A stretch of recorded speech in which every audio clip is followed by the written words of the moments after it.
I'm joined once again with Billy Celio from UpperDeck. Billy, good evening. How are you? Doing great, Carlos. Glad to be back. Absolutely, absolutely. I like chatting with Billy because it's one of those things. Now, when it's the live stream, we can talk about whatever. We can talk about a celebrity encounters and a whole other thing. But I put the little AEW background, so the focus of most of the conversation is going to be talking a little bit about it. It's not happening yet. Right now, in all the places I see that the AEW Spectrum product is like summer, TBD. We'll have to see how that works out. That's okay. I kind of wanted to get pick Billy's brain a little bit. I don't think we're going to reveal any secret, AEW Spectrum secrets yet. However, I did want to chat with him a little bit because I'm observing some stuff. So by the time I'm making this video, I've already made two videos recently talking a little bit about comparison. I won't put Billy on the spot to talk about it too much, but I'm comparing some of his competitors' products with another one of his competitors' products that are coming out recently. You all know what I'm talking about if you've seen the previous videos. But I'm seeing a couple of things. I'm seeing both legitimate enthusiasm. I'm seeing legitimate, a little bit hype, but I'll call it legitimate hype because it's people actually bidding on and paying for these things. But then I'm also seeing some folks taking advantage of it and creating a little bit of shiftiness. And where my concern was, and I was chatting a little bit with Billy before I hit record, was I know that the AW product came out super hot right out of the box. And obviously, certain things are settling in. We're starting to I think now we're in a more comfortable pattern. I think a lot of the AW stuff is kind of settling in where it's supposed to be. Some of it will keep shifting as we go along. Any market, it always happens. But now we're going to have the AW Spectrum product. And by design, this is supposed to be a more of a premium product by the way it's set up. One pack per box, 7 cards per pack, I think it is. So you're naturally going to get more stuff. So already the floor is going to be higher than the first AEW product. So then what happens when we take all that enthusiasm and now we carry it over into a product that already is designed to be a little bit more premium right out of the box? Yeah, I would best describe Spectrum as kind of like a game used almost, like an SP game used. The way it's built, the way it has the base cards and the parallels. It's a thicker card. It's nicer stock. It's got autographs and memorabilia, and a lot of unique autographs and memorabilia that you might not have seen before, which I'm kind of excited about. And what we want to do with our flagship now is we kind of want to actually pull back a little bit on that product, not from a not from like a volume and stuff like that, but we want to treat it like it's a series one hockey, or when we did other sports that doesn't rely on autographs, that doesn't rely on memorabilia. We're trying to train the wrestling fan that it's not necessarily all about hits. Yes, we want to put in some stuff in there, but we've got our exclusives, we got our high gloss cards, we've got some really cool inserts. So we're kind of focusing more on that for our flagship, but we want to still give the consumer that those other products that they want. So the first one, like you mentioned, is Spectrum, and you'll get memorabilia cards in there, memorabilia cards from all sorts of aspects of the wrestling ring. You've got the mat, you've got the turnbuckles, you've got the apron, you've got the barricade banners, you've got banners that are hanging around in the arenas. We've got tables. I think we've got a few other things that we can kind of just pull from memorabilia. AEW has been amazing to give us kind of a wide array of relics and memorabilia to put into our products. So we're excited about that. And then also I've mentioned before, I think this is going to be like the first product that has metal cards in it, and you've got your full gear, and then you've got the chair shots, which are really cool. We've got Diamond for the Diamond Battle Royale, and Mm-hmm. these cards, it has all the participants of that event, and they have like mini diamonds in the cards, and I believe it's the first diamond cards for wrestling cards. So you know I'm really looking forward to the new things that we're adding to the wrestling market with Spectrum. And like you said, it's something different, so it's probably going to start at a different price point than what you got with your hobby boxes, because when you're looking for memorabilia and autographs, whatever you spend on a box right now, I believe the current price is about $200 on ePack, and you have about a 66% chance of getting a piece of memorabilia or an autograph. I'm not exactly sure right now where the retailers have Spectrum at, but you're getting an autograph or and memorabilia, or premium memorabilia in every box, plus other memorabilia cards. So you'd have to expect the price is going to be, higher than the flagship. Absolutely. So right now, obviously, it's still early. We're all in pre-order mode. I'm seeing about 399 ish. It depends on where the place we're looking at. I'm talking U.S. dollars. So like a Steel City Collectibles, I think is like at 399 again pre-order. So we'll have to see how that adjusts and goes. And reasonable. It's what you would expect. It's not completely out of whack yet. We'll have to see as I think once we get an official release date, then I think it'll be really interesting to see how people react to it a little bit more. Um, but that's a secondary market, and that's always a little bit tricky when you get into the pre-order world because it's like, okay, do you have enough allocation? It's like, are you guys okay as far as that's concerned? Well, that's the thing is, and I'm not trying to build unnecessary hype for this product, but our first product or two, we're kind of testing the waters, seeing what's there, and we only get a certain amount of assets and whatnot. So we have to kind of be careful with that, and we're not just gonna keep the printers running. Is basically what I'm saying. So what's been really cool is there's a lot more people interested in wrestling cards right now. And it's something similar to what's happened in hockey cards. And sorry to reference hockey again, but we're Upper Deck. We make hockey cards. A lot of our Canadian shops are starting to get a little frustrated because they're not getting allocated what they used to get allocated. And a lot of that has to do with a lot of the US shops and new shops wanting hockey cards now also. The same sort of thing is happening with the wrestling cards where where you might build to a certain amount, but there's more and more people that want to buy and break and sell to consumers. So it's tougher to come by, and it's tougher to allocate, and because of that the prices have gone up because of demand. Absolutely, absolutely. At this point, I'm just trying to get it. It's like I might have to talk to Billy and some people on the other side of it. It's like I'm just trying to get retail, Billy. Like really, I just need some retail blasters. Is all I'm trying to get over here. I I keep an eye on those guys, but it's like, come on, throw a guy a bone over here. Well, I'll tell you what, the retail blasters, because the price did go up Mhm. with those hobby boxes. If you can find retail blasters with the odds of getting stuff in those, they can be a better deal if you can get those at cost at Walmart, um, than a hobby box. Just by from a standpoint of if you're looking for autographs or if you're looking for memorabilia. I will say, like exclusive and high gloss and some of those other instances, you won't find those in the retail. But man, to be able to put a set together, blasters are the way to go 100%. if you can get them. I can tell you. So right now, at the moment, as far as I'm aware, I've been keeping an eye on Walmart. As far as I know, they haven't gotten any. So it's not like they keep selling out. It's like at the moment, I can't even find the SKU showing up yet. So it Mhm. might be a case they just haven't gotten it. But what I can say is we were able to actually experience that on my live stream. Bob, who joins us pretty regularly, Bob Lewis, came on. He actually gotten three blasters. So he's over in PA. He got three blasters, and he actually started opening up one. He's semi-familiar, but he wasn't really super familiar with AEW. But he enjoys opening blasters and stuff, so he picked him up. And actually, we had a really good time with him opening them up. He had three of them. His plan was to open one on the stream, so he started doing it. But he was having enough fun and having enough good luck with what he was doing. He ended up opening all three and actually completed a full base set out of three Yeah. blasters. So his collation was actually on point. He actually did very well. So I'm sorry. worked Did out. you just say our collation was good? For Bob I Lewis, he appreciate got that. godlike collation. His duplicates were he didn't have any triplicates. He had some duplicates, but he was able to nail a full base set out of three blasters.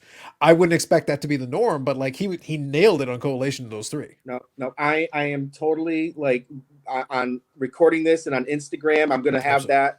that one blurb on our Upper Deck's Instagram page about perfect What you should collation. do is I'll send you the clip of the live stream and you can see him actually successfully sorting through. He goes, I finished the set. That'd be He did it awesome. live. He did it live with all of us watching. So That's how, yeah. 'Cause with blast, just like with hobby box, I mean, with a hobby box, you're obviously gonna get a lot more cards. So yeah. buy two hobby boxes, you have a really good chance of getting a full set. With blasters, it's a lot tougher because it's a smaller amount of cards that you're getting, and the odds of getting the same cards in the blasters are they're still there too. So I'm happy he was able to collect a full set.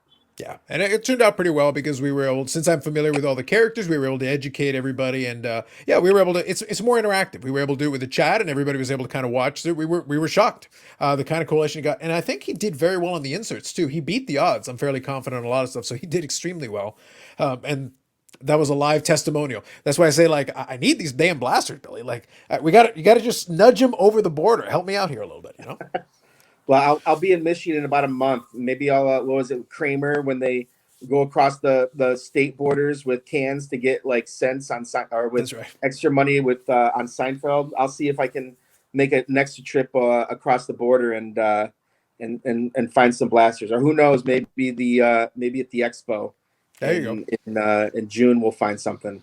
Yeah, I can. I'll be definitely at the expo in June. I know the summer one's usually a little bit quieter, but no, I enjoy. Honestly, I like the nicer weather. For me, it's generally the summer one is nicer weather. It's like no, I don't mind if a lot of you guys are over at the cottage. That's fine. It leaves more room for me to walk around and look at what I want to look at. It's okay with me. I'll tell you what, if you think this summer one's going to be smaller than the usual fall ones, I honestly believe that they are so hungry to have an expo.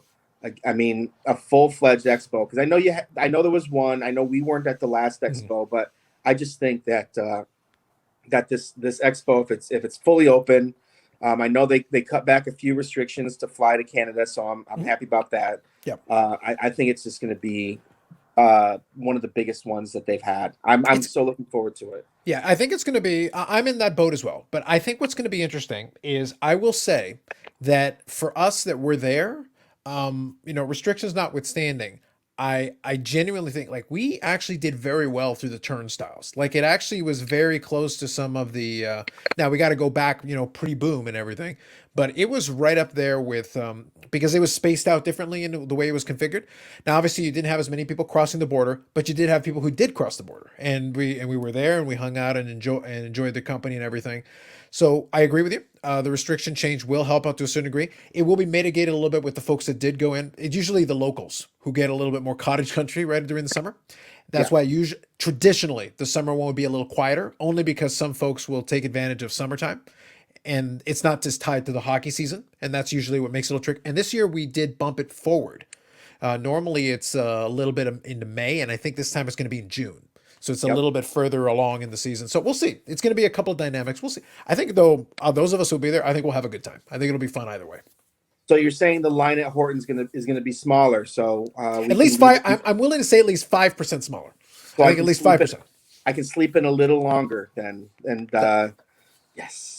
You might be able to. That's why I say, like, I think Bobby and I are a little bit in disagreement with it. I think some people will still be interested in going in. I'm a little closer to your line, not quite to the same degree, but he thinks all the way the other end of the spectrum. He thinks, oh, summertime, so it'll be it'll be quieter. And the other piece of the puzzle that's going to be interesting is that we also they added an Edmonton Yep. expo for the first time. So that's for some of the Western guys, that might be like, oh, can I make both and swing it, within short order of each other? So that might have an impact on some of the Western guys as well. Well, I without I never want to predict when products are going to come out anymore Mhm. because I can't. I tried that with Series One. I tried that with AEW, and I jokingly said I was made a fool. I mean, it's just me getting excited and saying, and then dates just changing. But there's a couple releases that could help the expo out a lot, and hopefully this stuff will be out in time, and they'll be big. It'll be a big deal. So crossing our fingers on that. Absolutely, I agree with that. So, and hopefully, anything that helps it makes it a little more interesting. Like I said, for me, it's a fun show to hang out. It's a fun show to chat with some folks. So, if you're going to be down there, then we'll get a chance to we'll have a chat. We'll hang out a little bit. It'll be good. I'm looking forward to that for sure. But as far as what's going to happen with a lot of this stuff, by that point, I think we'll be a little closer having an understanding of what's going to happen with it. So, kind of what one of the things that I was mentioning to Billy earlier is it's not so much a concern. I think concern is the wrong word, but I think it's something that I'm keeping an eye on because, as Billy says, there is this heightened interest now in the genre in the space. It was always this niche thing. It was because wrestling cards are not new; they've been around for a while, but now you're getting, and I was referencing to him. We've got like the Stacking Slabs podcast, Brett McGrath doing that thing. He's very passionate about wrestling cards. You got the Card Foundation podcast guys. They're extremely, their entire podcast is wrestling cards. That's all it is. And years ago, you wouldn't have a podcast on wrestling cards of all things. I know a few YouTube content creators that just do wrestling. That's all they do. Yep. You wouldn't have seen that years ago. And obviously, the AEW product brought out this whole, passionate fan. AEW was promoting the product. Now, Oh, I yeah. believe, I believe WWE even actually did a little mini promo on their card product, which is the first time I've ever seen them do that. Yeah, That's new they for them. did. Like, I've never seen that before. So there are people. So it's two things at the same time. There is an heightened interest in the space from some folks that are seeing the dollar signs in their eyes, but there's also heightened interest from like the fans that actually do like wrestling. They're like, oh yeah, let's check out some of this cards. Yeah, I've heard they got some new fancy cards.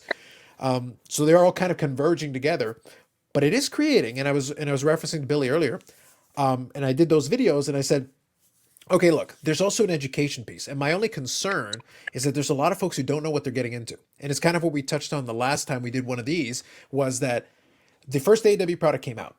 If you have a little experience in the hobby, you can look at that sell sheet and you already have a kind of an idea of, okay, this is kind of what you're going for. This is conceptually maybe where you should be at. But the people that don't know are like, oh my God, autographs. Oh my God, this, that, and the other thing. It's like, wait, why am I not getting an autograph in every box? It's like, well, it's not configured like that. That's not how it's designed. It's to Billy's point. They're using a different approach, which if you do a quick couple of minutes of research, you'll figure out immediately and then set your expectations accordingly. Now, do you think, Billy, after the experience of the first one, Spectrum, as we said, is a different beast entirely? It's a completely different setup. Do you feel like this time around, I think people have a better grasp on what Spectrum is actually supposed to be in the grand scheme of things, kind of the comparison you were making? You want the honest truth? I'm No, just curious what you think. no, Like, I I don't. I yeah, think okay. I mean, and I don't mind talking about our competitors either. sure. Um, I'm leaving it completely on you. yeah, I'm willing to talk whatever no. you want.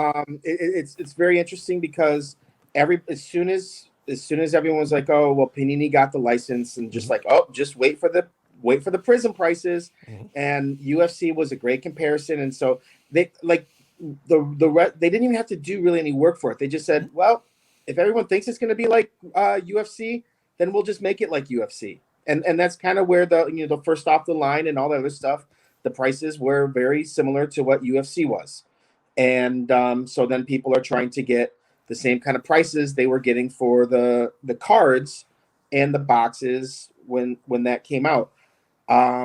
Now, what was interesting, I mean, it was kind of like a drama-filled week that week before it came out, because it's just like, okay, Prism's getting ready to come out, get excited, get excited.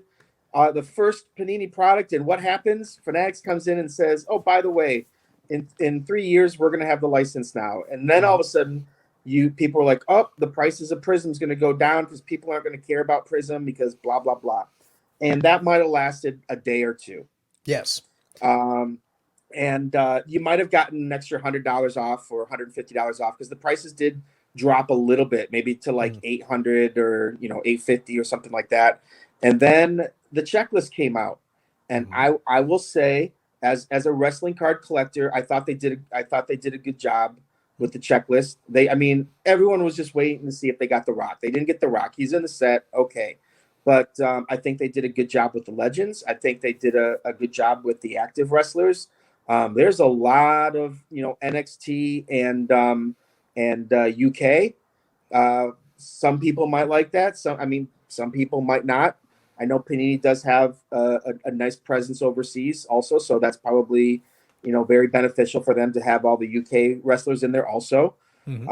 So I believe the checklist, as soon as the checklist came out, I think all of a sudden all those doubts, just people forgot that Fanatics is taking over in 3 years, and then they just jump back into the hype train. Absolutely. And you know, Panini has done such a good job building Prism to what it is in all of its sports, and like you put the Prism name on anything, and it's been successful for the most part. So people are loving it. Um, some So of let the me interject prices. one thing. Let me interject one Yeah, thing there, kind of playing off of what you're saying. The funny part, and you're 100% right in kind of what you were talking about, how the initial thought with some folks, because I kind of was listening to the chatter as well, and the initial thought was like, oh man, well then what's going to happen with Prism, and then to your point, it didn't take long.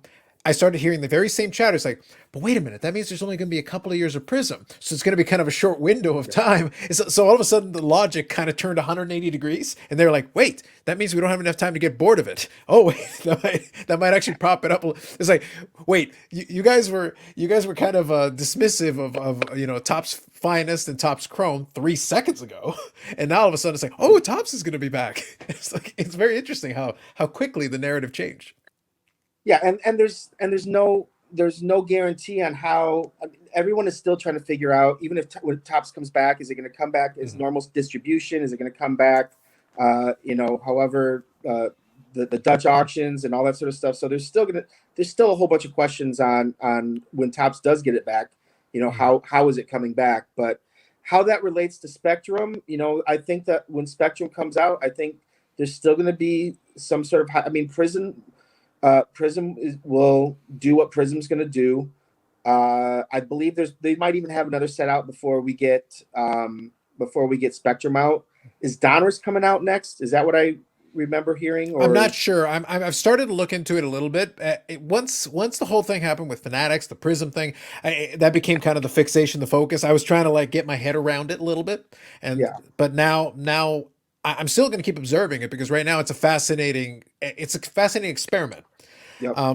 I would be curious. Donruss would be a possibility. I'd be curious if they go Select. Select is another one that traditionally it would make a lot of sense for them. You're going to get a lot of parallels. I guarantee that. Yeah. That's another one. The question is, when are they going to put out the product when are they going to put out the first, I don't want to say affordable product, but unfortunately, I can't sit and spend $1,000 on a box right now of cards. And, if you can throw a couple $100, when's that first few $100 box coming out, or $100 to $300 box? I'll just put it in that range, and Sure. I think like that's kind of like where Donald would fall. And I'm sure that they have plans to do something like that. But I still think the hype for wrestling will be strong. And you've got pay-per-views that'll help out. One other thing that we've done just to kind of keep the momentum going, we had our preview cards. We're also doing like game dated moments for all of or I think it's like match dated moments where it's the pay-per-views. Yeah. We have stuff for that. And I actually did partake in that. You'll be proud of me. I actually signed up for an EPAC account to actually get that because I think there is I think you can get the physical cards later on for that one. So I did buy some packs. Yep. And there's why am I drawing a blank? It's her first card too. Are you talking about in the game dated one? Yes. I will find it here because Okay. I did buy enough packs to get at least one complete set of that. It's her first card. I'm drawing an absolute blank. Jade card. Yes, thank you. Yep. It's Jade's first. That's her first. It is card. I have 4 of them technically. Nice. Yeah. I mean, like I have the. I bought way too much. I got excited about it, and I went crazy, and then I got a good card, and someone traded me like all the match dated moments, and so I got a whole bunch more just from a trade. But okay, so do you have an extra Britt Baker? Because that's the only one that I literally have one. So maybe we can trade. I've got extra Hangman, extra Jade. We can figure something out. I'm embarrassed to say this, but I have about 9 to 11 of each. Nice. So, okay. I always joke with them. I'm like, why do you guys plan these right on payday? I call it. I have my rent payday and my non-rent payday, and it got released on non-rent payday, and I was like, come on. And so I said I kept trying to get the. What's funny is I got the Regal in the first pack I bought, and then nice. it took way too many packs to finally get the CM Punk. So that was one of the reasons I did that. But and then we're gonna continue because there's new wrestlers that are constantly being added, and we want to make more cards. We're putting some sort of living set together that we can do that with the new wrestlers. We'd like to get Hardy in there. We'd like to get Tori. There's a bunch of names that are starting to come in. So that'll be By nice. the way, for the record, yeah. Love the action shot on this thing. The action shot of this thing was an excellent choice. I like Okay, that. here's my question. I'm glad you like it. There was a picture of him before he jumped with the whole crowd Mhm. just around him. Mhm. And I was like, that's the picture to use. And they're like, yeah, but he like there. I go, no, use this one. It's like a little bit from a. I don't want to say it's similar to the Hangman Page one, Mhm. but it's it was so cool. And I'm just like, I told our photographer, and then this card came out. I was like, what happened? Where's the card I wanted? And they're like, sorry. But it is a cool picture. It's nice to see Sting like jumping around and stuff. I think we'll use the other picture for like a canvas card or something down the road because it was such an amazing picture. And Yeah, if when it does I think finally that's a come out, good call. I think it's a good call. I'm totally with you, and having watched the pay per view, I can imagine the scene that you're talking about. But oh just the fact that it's the 60-odd-year-old stick is in yeah, mid flight here, about to hit the tables. That's a pretty cool action shot. yeah, I've calmed down a little bit from the photo selection. I still want to make sure that we use the one that I wanted, Sure. but this actually isn't even my set. They just there's three product managers right now. There's myself, Tony, and we just added Patrick, who was one of our coordinators, who actually built the checklist for the first two sets, and now he's a coordinator. So initially, I was building all the sets. I built the first five, and year three, we kind of split it up. So I'm gonna have one set. Patrick's gonna have one set. Tony's gonna have one set because we're all big wrestling fans, Mhm. and I guess I got it because of seniority and because of the fact I talked wrestling all the time. Mm. But we're gonna split it all up between us. So I'm looking forward to it. And another thing, that's I believe her first card. It is, yeah. Um, I just wanted to emphasize it because we were talking about it, but also, again, really amazing action shot. Great yeah, action shot for this part of the pay per view. And then Jade came out dressed as Jade. yeah, You know, bonus points for the Mortal Kombat reference. yes, yes. And then what was I gonna say? Oh, so we're gonna have our flagship Hmm. and then we're gonna have Spectrum, and then next year we have a few. It's gonna be kind of like a rotating thing. Like flagship is gonna be every year, Hmm. and then the other ones, it's not like there's not gonna be a Spectrum every single year. It would get old, it would get stale, it would get like I'm getting the same cards year after year.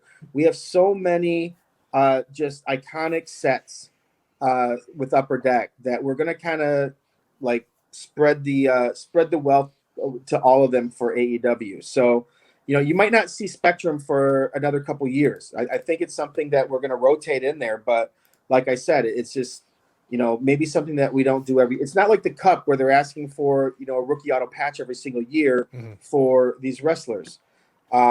Obviously, there's a want and need for some sort of chromium product. And then, as I said, there's some other products that we're looking at that just scream for wrestling. So I can't speak upon them yet. Hmm. This is like when I knew we had the license and I couldn't tell anyone. It's the same feeling right now. I know the Hmm. sets that are coming out, but I can't tell anyone until the Sure. solicitation comes out. So, but it'll be something that people are really excited about, and it will create even more value to a number of these sets. But yeah, to answer the first question, Hmm. I believe that people will still be excited when Spectrum comes out, and I don't know I don't know what to expect and what's the limit. I really don't, because I'm Hmm. seeing what these cards are going for in Prism. I'm seeing what they're going for our flagship, Hmm. and it Yeah. still kind of shocks me. And Yeah. it's hampered me buying as much as I want to buy specific wrestlers because found out that some of my favorite wrestlers are other people's favorite wrestlers, and they're willing to pay a little more than I am right now. So, Yeah, um, it's held me back. I'll say it's held me back from. I do want to add a couple of the autographs to my yeah. collection, but it is still a little bit. It is still holding, to a certain degree. Not as crazy as it absolutely was at its apex for certain characters, but it's definitely still holding strong as far as the autographs because they're not easy to come by. They're not.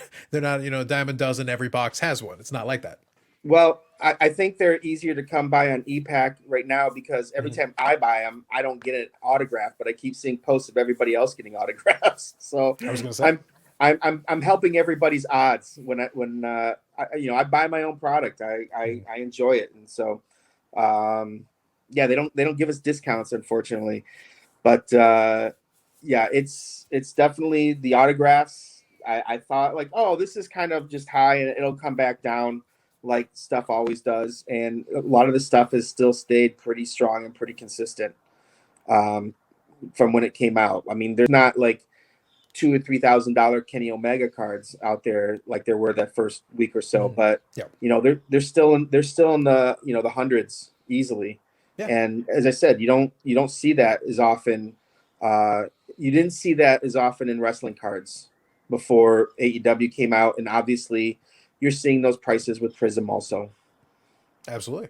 I think what's going to be interesting, and maybe this is something we can kind of touch on here a little bit, because this one kind of crosses brands. It crosses brands and it crosses companies. And I think it creates this bit of an only professional wrestling can do it this way because of the weird dynamic that we have with the way it operates. You've got all the debuts that are coming out, and I don't think those characters are not going to be available yet, but down the road. So you take like a Tony Storm. Tony Storm makes a debut with AEW. Potentially, I think she could be one of their key women in that division. She could be one of their big breakout stars if used well and used properly. But she was with WWE for quite a while, so eventually there will come a day, and this is where I really want to test and I really want to see, because those folks that came over from WWE into AEW, some of them are still too new. We don't have the AEW card to correspond with that, especially if they were a recent talent. It's not like a Billy Gunn who had a long run in WWE and then eventually came over like, as a trainer, as part of the staff. It's a little different. Somebody like a Tony Storm, who's still, right in the middle of their career, still fairly early on, still fairly young, had a bunch of releases, had autographs with WWE stuff and all that. At some point, there will likely be an AEW product and there will be a Tony Storm autograph. So you put a Tony Storm autograph versus Tony Storm, and in this case, she's Tony Storm in both cases. It's not like you have to change her name or use her real name. It's like she's Tony Storm and she's Tony Storm and she looks like Tony Storm and she looks like Tony Storm. A great one to use as an example. Um, I I got I bought Take on two. the action figure one. These Yep. actually come with the action figures, but she was in WWE, and what's crazy is like her first card is, I believe, in NXT 2018. And you Thereabouts, yeah. can find her autograph. I think there's one on eBay right now. It's like 150, and but then when you get to the women's division set, you can buy them for like 20-30 bucks. Yeah. Now go to the AEW set, and 150 is just the regular one. It is just the base set autograph. That's the price of a Tekanti auto right now in AEW. And then you get to the rare ones, and now you're looking at $300-$400 for something like that. So, I mean, like you were using Tony Storm. That this is another example. That's perfect example of what you're talking about. Yeah. I'm focusing generally, and that's a great example to your point. I'm focusing on ones where like the audience, even if they're not as knowledgeable, I don't have to then explain to you, oh, this is the same person. It's like they're literally named the same. They look very, it's not like they Yeah. had to completely change up their look. They look the same. They're using the same name. So it's like, it makes it really easy for somebody. That is the same person. I got you. Keith Lee would be another one who certainly will be in that same boat. It's Oh like yeah. Keith Lee is Keith Lee. We know who Keith Lee is. So WWE doesn't own that name. That is Keith Lee is Keith Lee. And then So that's what's going to be interesting is what are Cody's autographs going to do? Going back to WWE, what are his autographs in Panini products going to look like compared to the ones that he got in a set or two in AEW? I believe Spectrum will be his last set. It was one of those, those cards. A lot of those cards have already been made, like it's just a matter of getting the vendor to print them, sort them, pack them. Like it's been ready to go for quite some time. But yeah, that's it's kind of interesting for the reversal too. That's the only name so far. But like I think I told you the first time we were on here, I can't sit here and I couldn't sit there and knock Topps Finest when they had Adam Cole in there and when they had Ruby Rose in there and stuff, because I know it's going to happen to us. And guess what? It took one whole product for it to happen to us. So, that's one of those things where you be careful what you say because it might just come back at you. I kind of knew it would eventually happen to us too. So I'm glad that I wasn't sitting there mocking Mhm. other products because uh, it comes back at you. Yeah, and I think to your point, that's the real issue, and all the companies have the same challenge. That's the issue with the delay in the fulfillment. You plan it out, you build your checklist, you figure out what you're going to do, your runs and everything. You've got everything figured out. By the time that's figured out, anything can change. The Cody is a good example, and going the other way, there's a bunch of folks who are right now. The last Tops product, Tops Finest, has a bunch of folks in it that people can pull that have been gone for a while. Yeah, It's like actually this person hasn't been around for quite some time. You can still get I think Scarlet and Carrying Cross cards in some of the more recent Tops products, yeah, and some of them, Cesaro is in Prism. He's been out for a little bit, but that checklist was done quite some time ago. It's not yeah, like they can change direction; it's already there. So that's going to be kind of this interesting. It's going to be a back and forth. It's going to be different talents and it's going to be different categories. But that's where I say that's where I said my interest level isn't going to be in the super engaged folks. Now I'm kind of focusing my attention on the folks who are interested, but they're not up on the latest and greatest, and they might just be confused. It might just be an education piece like that we have to kind of shift it. Go, by the way, guys, this is going to be par for the course. It is natural. As people's contracts go, they're going to look for their best opportunities, whatever that might be. Even people that we thought, oh, maybe they're going to be down the road. And this is something maybe I'd throw at you that'd be kind of interesting. Just think about and percolate on. Tony Khan bought Ring of Honor. Ring of Honor is not AEW, but now it's owned by the same guy who owns AEW. So down the road, is that its own license or is that under kind of an AEW banner? Like, what is it? If Tony eventually makes it into its own TV show, I don't know what his long term plan is with it. I know his plans on doing something with it, but he re signed a guy like Brian Cage specifically right now to work on the Ring of Honor brand. So Brian Cage is there, he's under contract, but there's this Ring of Honor thing. So it's like, what is that? Is that another license? I don't know. yeah. I'll let you have our brand manager come on and talk about that one. Yeah, Um, it's just a hypothetical. I just thought it was a very no, interesting, unique scenario here. no, there's definitely AEW in itself is unique with crossover promotions and stuff, and so what we're allowed to do and not allowed to do, and who owns what and who doesn't own something. If we have access to anything that if AEW excuse me, if AEW allows us to have access to different things, we will try to take advantage of it. I know one of the questions early was they had so many like little guest spots. You had like Shaq was on there and well, Paige Van Zant was on there, but of course now we know why she was on there. But Yeah.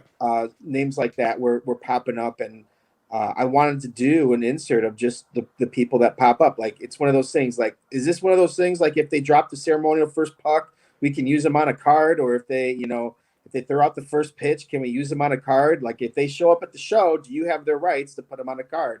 What if they're in a And match though? That's what makes it fun. It's like a yeah, Junior Dos Santos who actually wrestled exactly. in a match.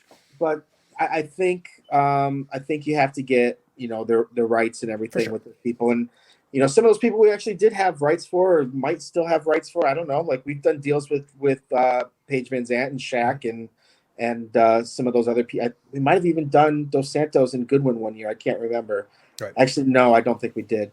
But yeah, we kind of we initially it was in a set, and then we took it out of a set because we just too many legal things to worry about, and when that happens, we just kind of stay away from it. We don't want people suing us for stuff like that. It's a waste of money when we can really avoid the situation and still make a good set with the content that is given to us. No, 100%. It's one of those things where it's a fun conversation because it's a lot of these interesting hypotheticals. But that's why I said like professional wrestling creates this weird mix of genres where it's like all of a sudden we wouldn't have this scenario. We wouldn't be talking about this if it was the NFL or the NHL. It's like, oh well, it's like nobody a rando doesn't get to suddenly do a shift. That's not how this works. You don't get to suit up and do a shift in an NHL game. That's not how this Yeah. works.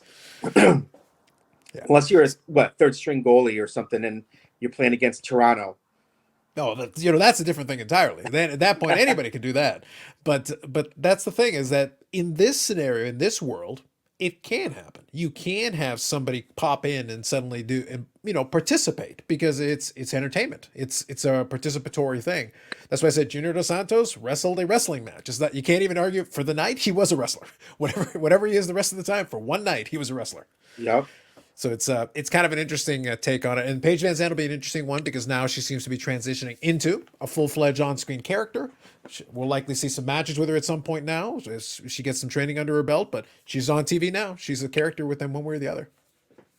Yeah, she's interesting because I know she just did that, and then all of a sudden she also said they just scheduled another bare knuckle fight with her. So she's going to be extremely busy. Because she'll be trained. I mean, I think I've seen videos of her like just training for the wrestling stuff, and then she's also going to be practicing punching someone in the face. Yeah, I think it's for the best with her though. As marketable as she is, and she would be extremely marketable. I don't think they're going to have any issue with that. She also hasn't wrestled ever. So it's one of those things where it's like, I would make sure she gets some time to do some training. You can have her on TV doing things, trash talking people. That's all good. Yeah. Deliver the odd move here and there, but it's like, I don't want her wrestling anybody until she make sure she knows what she's doing before you send her in there to do something with somebody who does know what they're doing. I think it's a great name. But like you said, I think if she takes it as serious as Rousey took it, I think it'll be fun for the organization. Yeah. And down the road, it's going to be one of those things where it'll depend on what Tony Khan and those guys want to do. But they've got their own because right now I think Jade coming up here is going to be having a match against Marina Shafir, who is another former MMA fighter who has done some wrestling, in NXT, did some of that. Married to a professional wrestler, so she does have some background in this as well. But now she's kind of hanging out there on the roster a little bit. She'll at least make some appearances here and there. And you got Paige Van Zandt and some of those. So they've got their own MMA folks kind of appearing on there, and there's a little bit of that influence. That's going to be kind of interesting. Definitely. Yeah. So that's fair enough. So why don't we do this? We'll kind of shift over into one more thing and then we'll wind her down a little bit. I do love talking with you and we'll definitely get a chance as we get closer. I think we'll get a chance to chat on some of these pieces more. A lot of this right now is speculatory because we just don't know how some of this stuff is going to play out, but it'll be kind of interesting to do. Now, without giving anything away, because as you said, there's stuff you have to wait on.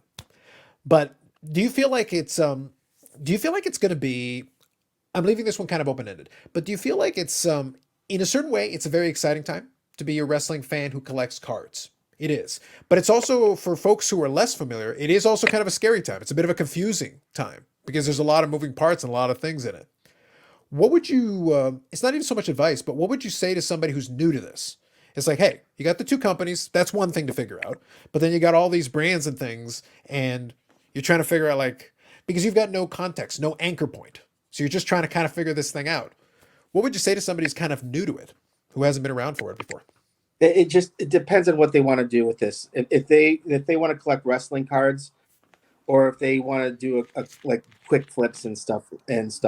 For the collector, it's, and I heard this as soon as we put our set out, and other people that have collected previous Topps products with parallels. It's those people that I'm going to collect the full set. I'm going to collect the master set. Those days of collecting master sets with all the parallels, especially if you have a high gloss parallel number 10 and stuff like that, those days are almost gone. But there are different levels of collecting sets. Even people are worried. People are like, I have to buy how much of the Spectrum to get a full set of the base cards? Well, yeah, but you can trade. You can the expensive cards are going to be the autographs and memorabilia cards. If you still want to collect like a set, those base cards, they'll have more value than a regular base card in our flagship, but they're still going to be affordable. You can still create a set, and there'll be parallels of those also that are high numbered and low numbered that you can create a set of that. And then something you've mentioned and I do personally is I collect my favorite wrestlers. You don't necessarily have to get everybody. And maybe people don't collect the referees. Sorry, they're in the set. But, hey, I've been taking advantage of that. I've been picking up some nice Paul Turners, let me tell you. Yes. Maybe try to collect a rainbow. Maybe try to collect. If you don't want to spend a lot but are willing to spend a little bit of money, okay, maybe buying one or two high gloss cards it'll cost you some money, but then you can get the high gloss and the exclusive and the dynamite and the pyro and the finisher and the gold and the base, and the memorabilia and the auto. You can put. I've seen some. I've seen some great PC collections, and these guys getting excited about like collecting the rainbow of the whole set. If you don't want to dig too deep into it and just want to kind of get your feet wet, find those wrestlers that you like, and maybe collect a couple of those, or maybe put a base set together. I collected a base set myself just so I could say I have one of the inaugural first edition base sets. Yep. And then if you want to talk about people, there's also people that are using this as an investment. Well, look and see. A big thing in the wrestling community is first cards or rookie cards. Now we elected not to put first card or rookie card on any of our sets, or on at least the first set, and a lot of that had to do with the fact that there was an all-in set. If you haven't seen that, and so do we not call it their first card because they had an all-in card? Britt Baker, has that all-in card. I might have a copy of that. I was gonna say, I figured as much. So, are people gonna call us? This isn't the rookie card, and I know even they'll have their first NXT card, and then they'll have their first WWE card, and they'll still say rookie or first card, stuff like that. So that one there, really quick, Billy, is one of yeah. those ones where when we use those examples earlier, the Ty Conti, fair enough. That's you can kind of work your way through that. Tony Storm, Keith Lee, you can probably figure that out. But when somebody is Ruby Riot and Ruby Soho, are they the same? Exactly. Technically, but not exactly. And they're going by a different moniker because WWE owns the other name. Yeah. They don't own this one.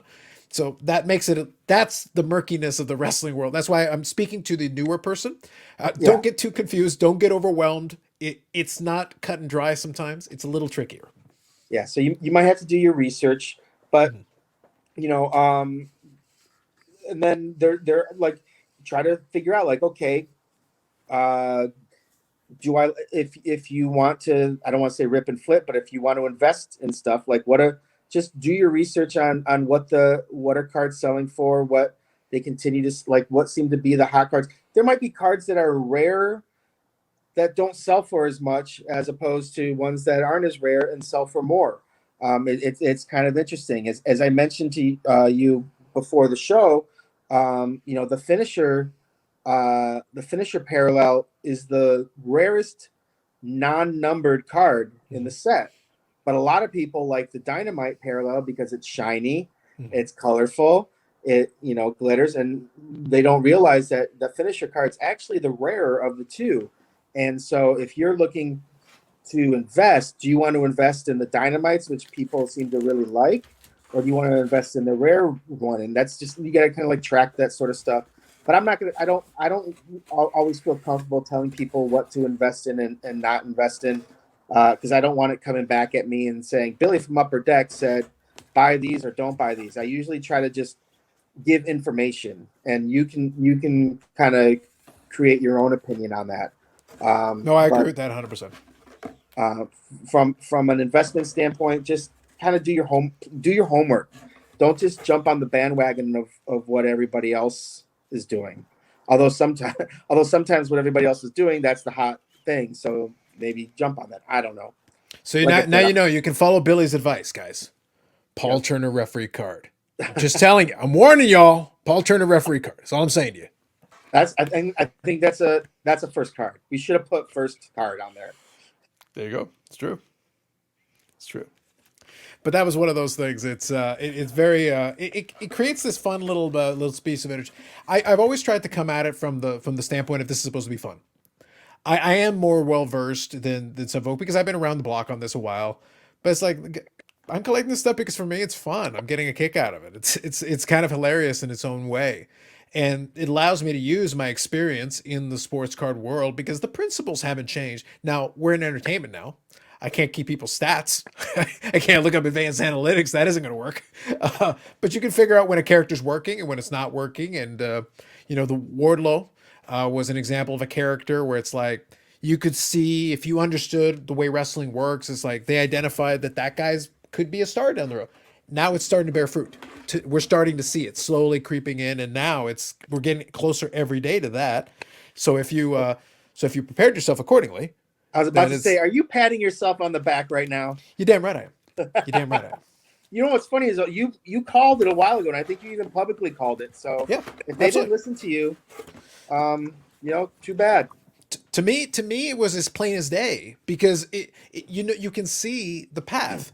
That's why I say like this form of entertainment is like no, you can read the tea leaves. The clues are all around you. Like they're Yeah, giving you the hints, and they took their time. It's not like they snap made a decision overnight. They said this is the path that this is going to take. It's not going to take 1 week, 2 weeks, 3 weeks. It's like it's this slow progression, and just now we're starting to get the payoff. yeah, Just now. yep. So it's an Well, opportunity to me. That was always an opportunity. Like it's like I don't feel like it's right. Look, I consider myself to be a smart guy, but this is not what I'm going to hang my hat on to be like, guys. This is proof of my genius. This is where I'm going to prove it to you. It's like no, this one. You could see this one coming if you were paying attention. yeah, no, I agree. I like your decision making process on that one. Yeah, exactly. So and I think if you do that, there is though satisfaction and enjoyment, and this would be something I would give to the newer person. There is a satisfaction and enjoyment in doing your research, thinking through the process, and you know what? It's fun to be right. It's fun to be right, especially if you did do that research in that time. That's satisfying. That is a very satisfying thing. That can be a lot of fun in collecting as well. Yep. 100%. Good stuff. So thank you, Billy. What we'll do is we'll wind her down on this one. We'll definitely chat again because it's always a good time, enjoyable to talk, and it's fun to kind of talk wrestling because I know it annoys some of the sports career guys. That's what makes it fun too. You gotta expand your horizons, guys. And even if it's not, a lot of the principles and things apply to other stuff. So just carry over the parts that apply because some of the same principles apply there too. It's not a different concept here. Hey, I will mention too. Upper Deck and myself are going to be at the pay-per-view in Vegas. Oh, I'm pretty psyched. I'm not going to say I was a little whiner about it, but so we did do some events. I think one in Florida. We might have done another one, and I'm sitting there. I'm like, guys, why haven't I been to one of these yet? Like I built the products. Like I can talk to the consumer. I can get feedback from the consumer. It would be beneficial for me to be there. And I mm. might have like been bugging them in their ears a little too much. And then my boss got an email and like, would one of your guys from product development like to go to Vegas for the pay-per-view? And so I have to say, Tony and Patrick were very nice and conceited, and both said, we think Billy should go. And so I'll be in Vegas. I think it's the end of May. I think it's right before the expo. Yeah. So So it's that would be double or nothing. Double or yeah, nothing. yeah. I was gonna say double or nothing, but so yeah, I'll be down there for the fan expo for double or nothing. So yeah, anybody that's in Vegas, feel free to stop by the Upper Deck booth. We've got our UDA items. We'll be helping people uh, join EPAC. We'll probably be passing out stuff. I know Danhausen, I think, stopped by the booth last time. I don't know if they have any intentions of having wrestlers stop by or whatnot. I'm just excited to go because we've been begging for AEW on the West Coast for I can't tell you how long. Mm. It's been stuck on the East Coast and in the South and everything, and we haven't gotten any of it out here. Unfortunately, they're going to be in LA during the expo. So Mm. I was just like, well, this will give me my opportunity because if I wasn't allowed to go to that, and then I was going to be gone when they were in LA and Ontario and stuff, Ontario, California. I was gonna be a little bummed out that I completely missed it because we've been talking about going to an event for at least a couple of years now. See, for the most part, when it comes to a lot of events and things, I really don't have any FOMO or jealousy, but it's like, you're combining the wrestling with Vegas. I love Vegas. Like, I cannot emphasize how much I love Vegas. And I was like, now I'm seething with jealousy, and I might have to do something about this. It's like, I can't, this cannot stand. This Yeah, is so just, shit. there's a few of us, and we're not sure if we're staying for the whole thing. And I'm just like, well, you can get my flight back maybe an extra day later because I've got, Jason Yanglin lives out in Vegas, and he used to work for UpperDeck. He works with Carvin now, All right. and I might just stay at his house an extra day just to maybe try to hit up the pay-per-view or enjoy Vegas a little bit more. We'll see what happens. I shouldn't give away all my secrets. Hopefully Upper Deck isn't listening. No, I'm just joking. Yeah. It'll be discussed on whether or not we're staying or not. Basically what I'm saying is I don't know the total plans. I just know I'm going and I'm excited. Well, as you should be. Like, and you're right. It is close proximity because I was like, yeah, you're right. The expo is right after that. It's like, yeah, May 29th and then June 2nd to 5th is the expo. It's like, geez, that's close proximity. You're not joking. Yeah, we'll probably fly up there the first. So um, I'll more than likely. I finally learned my lesson with the expo too. Sorry to keep rambling on. I didn't know if you All were right. going to cut it No, down, go but ahead. last time I went, instead of because we usually would fly in, we'd fly in like that Thursday, and we would get in like Thursday around dinner time, and we would barely make like the Hobby Insider dinner if we made that, and then we have Yep. some other events that we do that first night, and it's like half the time, half of us are super late to these events, and I'm like, I'm gonna fly in Wednesday night and get in Tuesday morning, and then I had Stuart from the Mint, or from Mint. I'm sorry, not the Mint, but Mint, Mhm. pick me up, and then we drove out to Klutz and Chara, and I spent some time at their shop and did kind of like an appearance thing there, and then we drove to the expo, and I was at everything on time, and wouldn't you know it, a bunch of other people got there later in the after or like kind of late for the event and stuff like that. So I like to get into the expo a little bit earlier, so there's really not much time between one and the other for sure. Well, especially now that the expo has been extended out to 4 days, because now Yep. that Steve Menzies has swapped it out. Although I will say in the fall, it actually worked out quite nice. I did enjoy the first day, felt very chill. We had a good number of people there, walking around, looking, transacting and stuff. But you got a chance to look around. The crowds weren't super crazy. Definitely got busier as we got into the weekend, but that first day actually allowed a lot of us to get some time to walk around, reacquaint ourselves because it's a different setup completely. And they're going to use that again for this one. So it's not the same. It feels very different. So you have to get acquainted with it because it's not as straightforward as the other one. Yeah, I heard there's a second room. I heard there's Hmm. a whole bunch of other stuff, but more importantly, I heard the meat guy is still there. So that's all that matters. The guy with his beef sticks and Hmm. turkey sticks and all that. So as long as he's still there, it'll still feel like the old expo. I think we'll be all right. I think we'll be all right. Yeah, it's a bit of a winding road. They came up with a different way, and some of us couldn't get out to the next section until like towards the end, even if we were there every day, because it's just you get occupied on a lot of what's going on over here. So it'll be interesting. And I know if they use the same configuration, I know where the upper deck section is. You guys are going to be in the middle of it all anyway, so it's one of those things where at least if they use the same configuration, you'll be able to chance to see it, but you'll get a grasp in it. But once you go walk in, you'll be like, oh okay. Well, half my fun there is there's usually like a lot of people like you said. There's different booths around us, so I can kind of yell to all the different booths that are by us if I see them falling asleep or slacking or raising their prices on UD1 or whatever. No, we have, but no, it's fun. I'm looking forward to seeing everybody. I'm already gonna tell our coordinator. I'm like, because I know we have workers and stuff like that, but I hope he realizes part of my work is walking around and talking to people too, because I haven't seen a lot of these vendors in quite some time, and I'm looking forward to seeing them and saying hi because it's been way too long, face to face. 100%.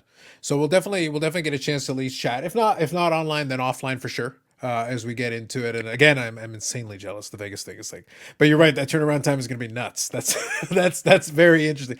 But that'll be a lot of fun if you guys get to check out that show. I've been ordering all the AW pay-per-views, so for me, it's definitely going to be a chance to watch it. My vacation time will probably be centered right around that June time frame. I usually grab my days right there, so it's like, no, I'm Smart. busy, guys. I gotta go. See you later. See, I've got busy summer, so we've got those. I've got San Diego Comic Con, which Hmm. Upper Deck has a good presence, but when I got hired, I basically told them, like, by the way, I will be going to San Diego Comic-Con every year, so I will take that time off. And I was working hockey at the time. Now I've built a lot of entertainment products lately, but they've still been pretty cool about not having me to work work the booth there. And then speaking of Vegas, there's the International Fight Week, the 4th of July weekend that I Yep. go to for UFC. So I've kind of already, if I'm going to UFC or if I'm going to AEW and I'm going to the Expo, hopefully, I've already kind of passed on the national to our other product managers. So, Mm. um, unfortunately, Atlantic City doesn't quite have the same draw. well, It's like, even if it was someplace else, mm, if it's in Chicago, I mean that's where Tony's from, so I automatically, like, I don't even argue. It's like, you're yeah, going to the national, like, yeah. go have go have fun. Or even if it was in Vegas, I got enough stuff going on that I will be staying home for the national more than likely. But I have my vacation days, like you said, pretty much already planned out. Yeah, sounds good. So we'll definitely chat a little bit more between here and there. That should be a lot of fun. Thank you, Billy, for kind of filling us in a little bit and giving some thoughts. Appreciate your candor on a lot of it because, like I said, it's going to be an interesting space. For me, it's been very dynamic. I've been considering how dormant it's been for so long. We all had it kind of in the periphery. It's like, well, now it's not dormant anymore. It's really a dynamic space, and there's a lot going on. And I expect more things will shift out. As we get closer to Spectrum, maybe we'll chat again because we'll have a better idea of what's going on once we kind of know Yeah, when it's coming out and everything. and by the time that one comes out, I have a feeling that you'll might know about some of the other stuff coming out. Absolutely. I think that'll be a lot of fun. So thank you, Billy. Appreciate you as always. No problem. Thanks again.